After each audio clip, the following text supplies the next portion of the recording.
Something happened at a Houston rally that no one expected, and it might change Texas politics for years. It started like a normal summer afternoon, hot enough to make the pavement shimmer, but the real heat wasn't coming from the sun. It was coming from the stage. Thousands of Texans packed into downtown Houston, shoulder to shoulder, holding signs, chanting, waiting. The air felt charged, like the moment before a storm hits.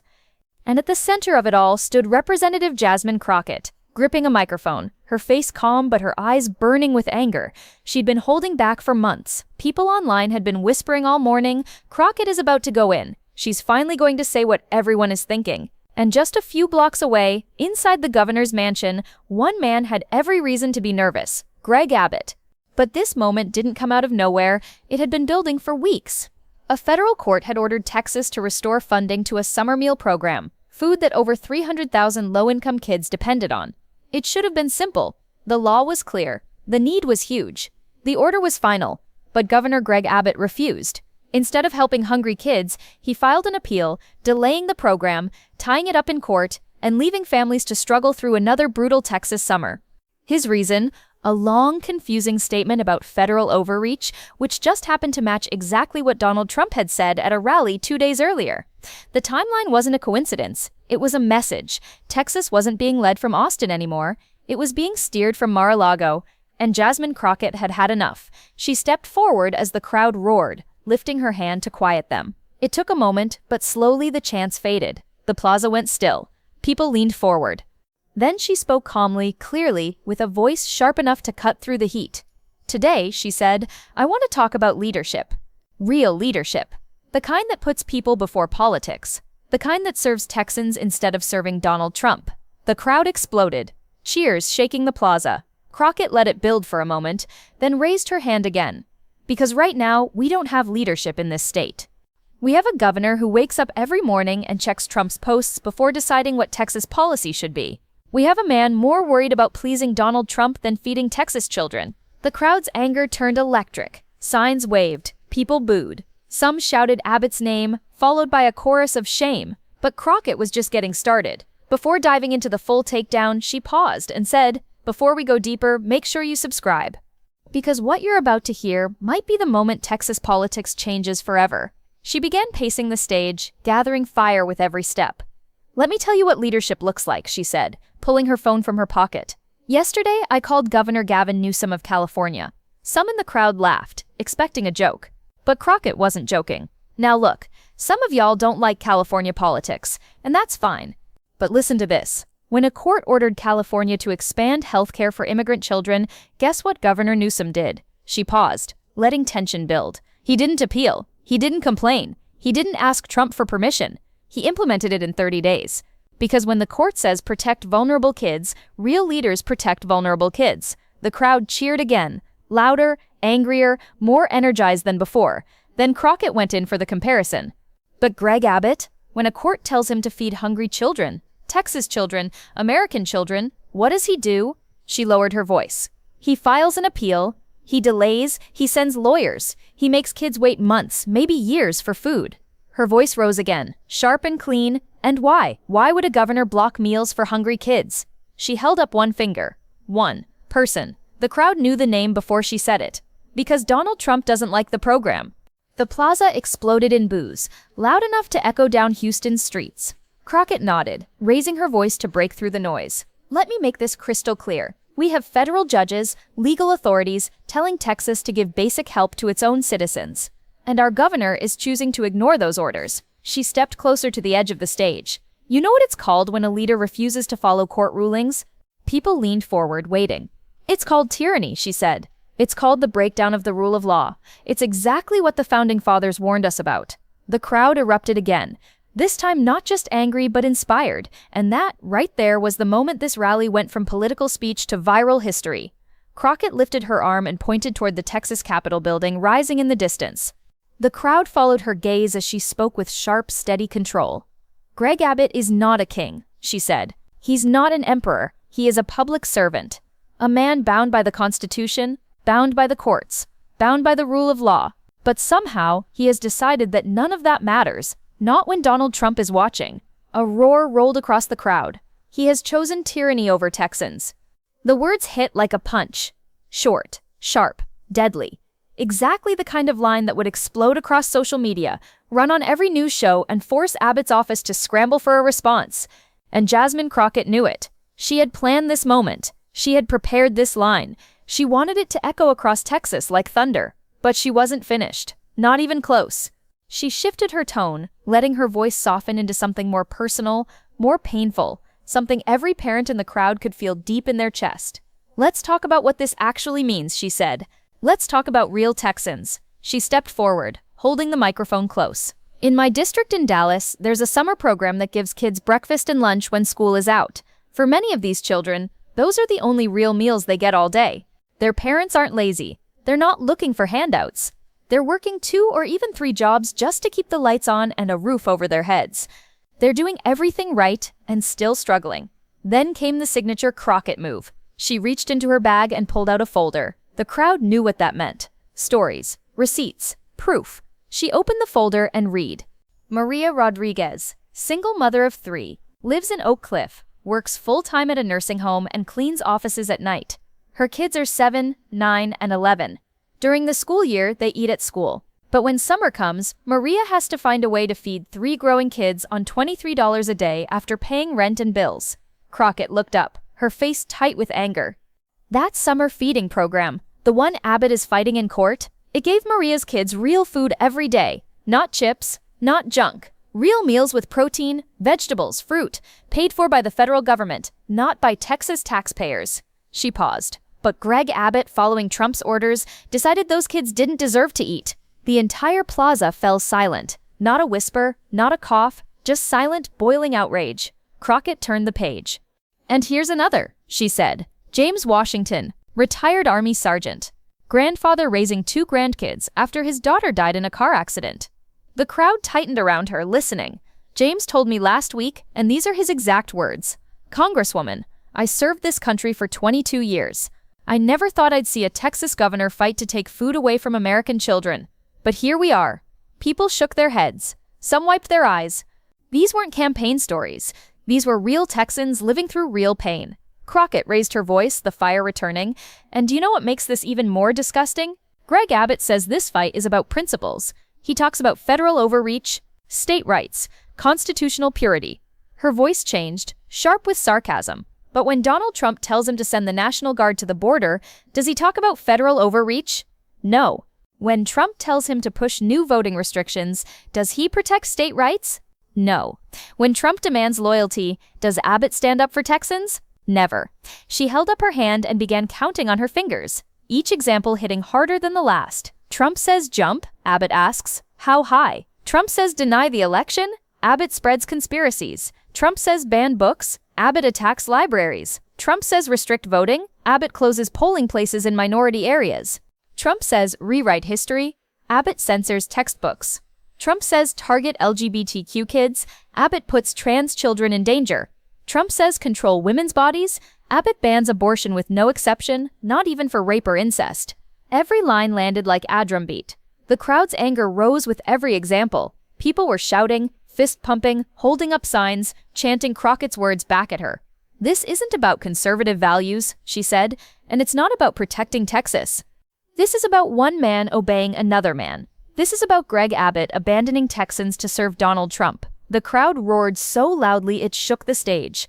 Crockett leaned forward, her voice booming through the speakers. A governor's duty is to the people of Texas and to the Constitution, not to a former president throwing tantrums in Florida. The plaza erupted. Signs waved, people shouted. A chant began rising from the middle of the crowd, small at first, then spreading like wildfire. Serve Texas, not Trump. Serve Texas, not Trump. Crockett paused, letting the chant grow until it became a wall of sound rolling in every direction. And she smiled, because this was the moment she had planned for. Texas standing up, Texas speaking out, Texas finally saying, enough. The chant shook the plaza, but Crockett lifted her hand again, asking for quiet. Slowly the crowd settled. I know some people watching this are going to say, oh, she's just being partisan. She's just attacking Republicans. She paused, letting the words hang in the air. So let me make something very clear. Her voice sharpened. This is not about Republican versus Democrat. This is about democracy versus tyranny. This is about the rule of law versus one man's ego. The crowd cheered and Crockett pointed toward them. I don't care if you're Republican, Democrat, Independent, or someone who has never voted a single day in your life. If you believe in the Constitution, if you believe courts matter, if you believe leaders should follow the law even when it's hard, then you should be furious about what Greg Abbott is doing. Then came the moment everyone would be replaying on social media. Crockett reached into her bag and pulled out a printed document. She held it high for the cameras, letting the sun reflect off the official seal. This, she said, is a federal court order, signed by a judge, stamped with the seal of the United States District Court, and it orders Texas to restore funding for the summer feeding program within 30 days. She glanced dramatically at her watch. That deadline passed 42 days ago, and Greg Abbott still has not followed it. Gasps spread through the crowd. Greg Abbott, she said, her voice booming, is in open defiance of the judicial system. He is in contempt of this court order. She let the silence stretch, then hit with full force. You know who else defied federal court orders? The crowd held its breath. George Wallace standing in the schoolhouse door. Bull Connor attacking civil rights protesters. Segregationist governors who thought they were above the law. She pointed toward the Capitol again. And Greg Abbott is walking down that same shameful path, and history will judge him just as harshly. The plaza erupted. Phones shot into the air. Live streams lit up. Hashtags exploded online. Tyranny over Texans shot to the top of trending lists in real time. But Crockett wasn't finished. She lifted the mic again. Now let me show you what real courage looks like. The crowd quieted. Real courage is following the law even when your base doesn't like it. Real courage is standing up to powerful people in your own party when they're wrong. Real courage is choosing what is right, not what is easy. She pulled out her phone again and scrolled to a news article. 3 days ago, Governor Gavin Newsom vetoed a bill that his own party supported. A popular bill, his base wanted him to sign it. But he read the legal concerns. He looked at the constitutional problems and he said, I can't sign this, it goes too far. She lowered the phone. That's leadership. That's putting principles over politics. The praise for Newsom was deliberate. Crockett knew it would drive conservatives wild and put Abbott's defenders in a tight corner. And it worked. The crowd buzzed with energy. Newsom isn't perfect, she continued. No politician is. But when a court tells him to help vulnerable people, he helps them. When his own party passes something unconstitutional, he vetoes it. He follows the law, not the orders of some former president sitting in Florida posting angry messages online. She turned toward the Capitol again, speaking directly as if Abbott were standing right there. Governor Abbott, you want to look tough? Then follow the law even when Trump is screaming at you? Show courage when your base pushes back. Put Texas children ahead of your political dreams. The crowd roared. People waved signs, hugged strangers, lifted their phones to record every second. Crockett stepped to the front of the stage, and here is what I'm asking every Texan watching this. Right now, her voice steadied, calm but fierce. In the next election, remember this moment. Remember that when the courts ordered your governor to feed hungry children, he fought it. Remember that when Trump called, Abbott abandoned Texas to follow him. Remember that you deserve leaders who serve you, not leaders who serve Mar-a-Lago. Then her tone shifted, soft, hopeful, almost spiritual. Joy comes in the morning, she said, and I believe that. Texas has been through dark times. Attacks on voting rights, attacks on women's health, censorship in our schools, discrimination against LGBTQ Texans. The crowd murmured in agreement. But morning is coming. A new day is coming when we take back the House, when we elect leaders who believe in democracy, not tyranny. When we remind politicians that they work for us, not for Trump. The line hit hard. People raised their hands, cheering. This isn't just about one program, she declared. Building toward her finale, this is about the kind of Texas we want to be. Do we want to be a Texas that feeds its children or leaves them hungry? Do we want to be a Texas that follows the law or breaks it? Do we want to be a Texas that serves all its people or just the people Trump approves of? She raised her fist high, her voice ringing like a bell. I choose democracy. I choose justice. I choose Texas over Trump. She took a breath. And I'm asking you to make that choice too. Stand up, speak out, and let's take back our state from a governor who forgot who he works for. Thank you. God bless you. And God bless the great state of Texas. The crowd exploded. The rally was no longer just a speech. It was a moment, a turning point. The rally stretched on for another hour, with community leaders, organizers, and local activists taking the mic one after another. But everyone understood the truth. The main event had already happened. Jasmine Crockett had delivered the kind of political punch that doesn't just hit, it echoes. By the time she stepped off that stage, the plaza was still buzzing with energy. but the nation was about to buzz even louder. Within minutes, literally minutes, clips of her speech were flooding every major platform. Twitter, TikTok, YouTube Shorts, Instagram Reels. The speech had detonated across the internet. Conservative outlets rushed to frame her fiery takedown as divisive rhetoric or left-wing theater, but the facts were impossible to spin. Abbott was defying a federal court order. He was appealing a program that fed Texas children, and Trump had been the first to attack that program publicly.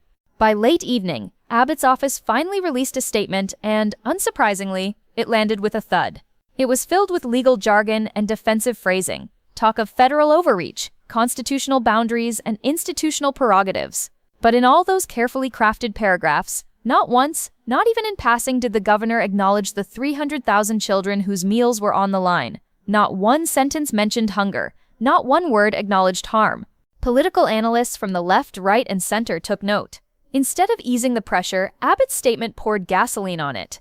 By refusing to address Crockett's core charge that he placed Trump's approval above Texas children, he unintentionally confirmed he didn't have a good answer. The narrative was set, and it wasn't in his favor. Over the next several days, the fallout snowballed.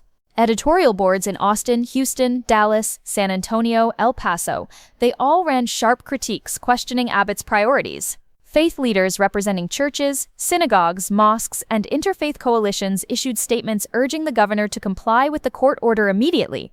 For many of them, it wasn't a matter of politics at all. It was a moral line being crossed, denying food to children because of a political dispute. Behind the scenes, the discomfort was bubbling even within Abbott's own party. A handful of Republican state legislators quietly, privately voiced concern about the optics of fighting a feeding program in a state with high child poverty rates. Some of them weren't worried about the policy as much as the political blowback.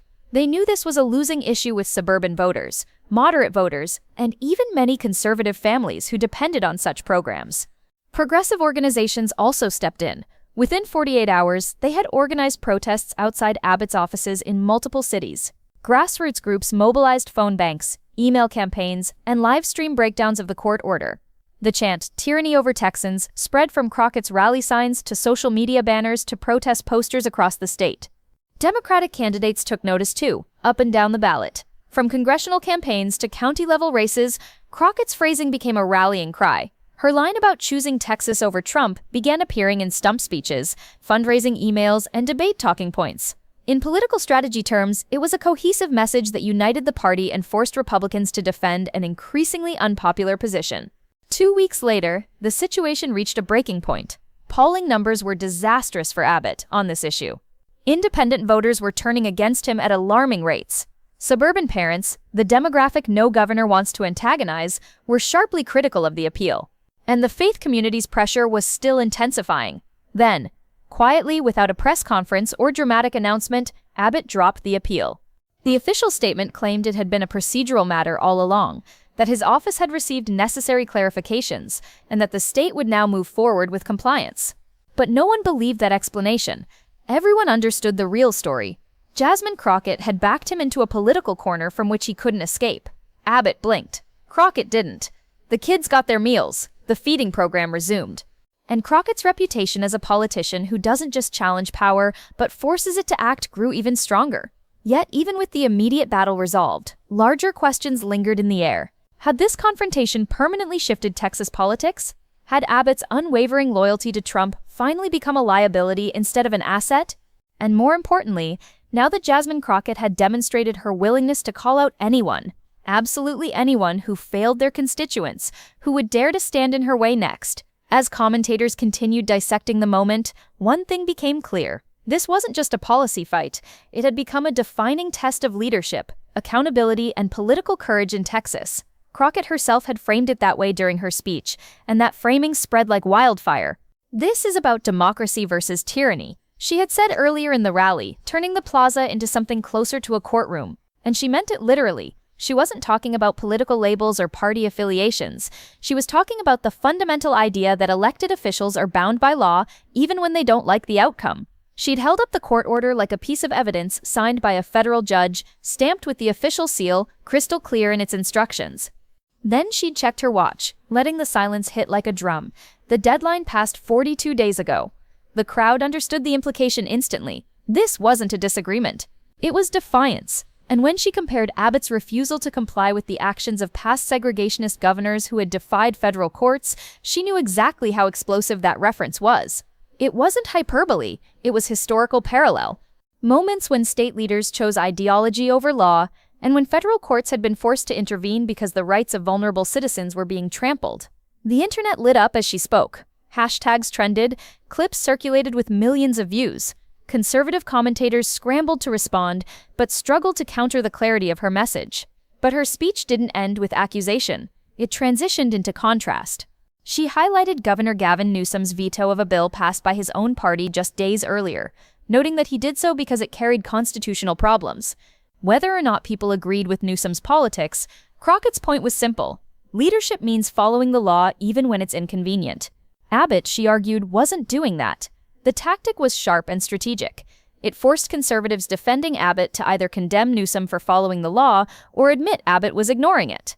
It was a rhetorical trap, and they walked right into it. Crockett then pivoted back to Texas with precision, calling on voters to remember this moment in the next election. Not out of anger, but out of principle. Courts had ordered Texas to feed hungry children. Abbott had fought it. The line was clear. And then almost unexpectedly she brought her voice down, shifting into a tone that carried the weight of Texas's long history of struggle and resilience.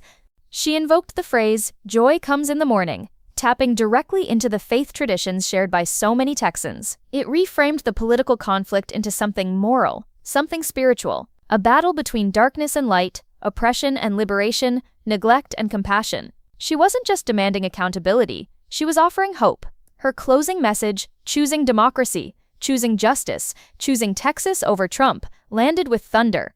When she raised her fist in the air and thanked the crowd, it didn't feel like the end of a speech. It felt like the beginning of something larger. And when the crowd roared back, you could feel the shift. Not a revolution, not a wave, but a recognition. A collective moment of clarity. The rally may have continued with other speakers, but the political landscape of Texas had already changed. Crockett's words had become part of the statewide conversation. Her framing had become the lens through which voters viewed the issue, and Abbott's retreat only confirmed the strength of her position. The final question, the one analysts kept repeating, was simple. What happens next?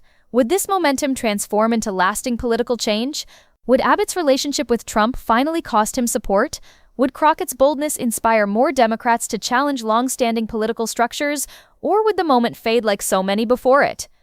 The answer wasn't clear yet, but one thing was undeniable. Anyone planning to stand against Jasmine Crockett or ignore the issues she spotlighted was now on notice. Her voice wasn't fading, it was only getting louder. And as every viewer watching the breakdown was urged, smash that like button, subscribe for more fearless political coverage, and tell us, does this moment change Texas politics forever, or will voters forget by the next election? Share this video with every Texan tired of leaders serving outside interests instead of their communities. Because if this moment proved anything, it was this. When politicians hide from their failures, Jasmine Crockett will call them out, and everyone will hear it.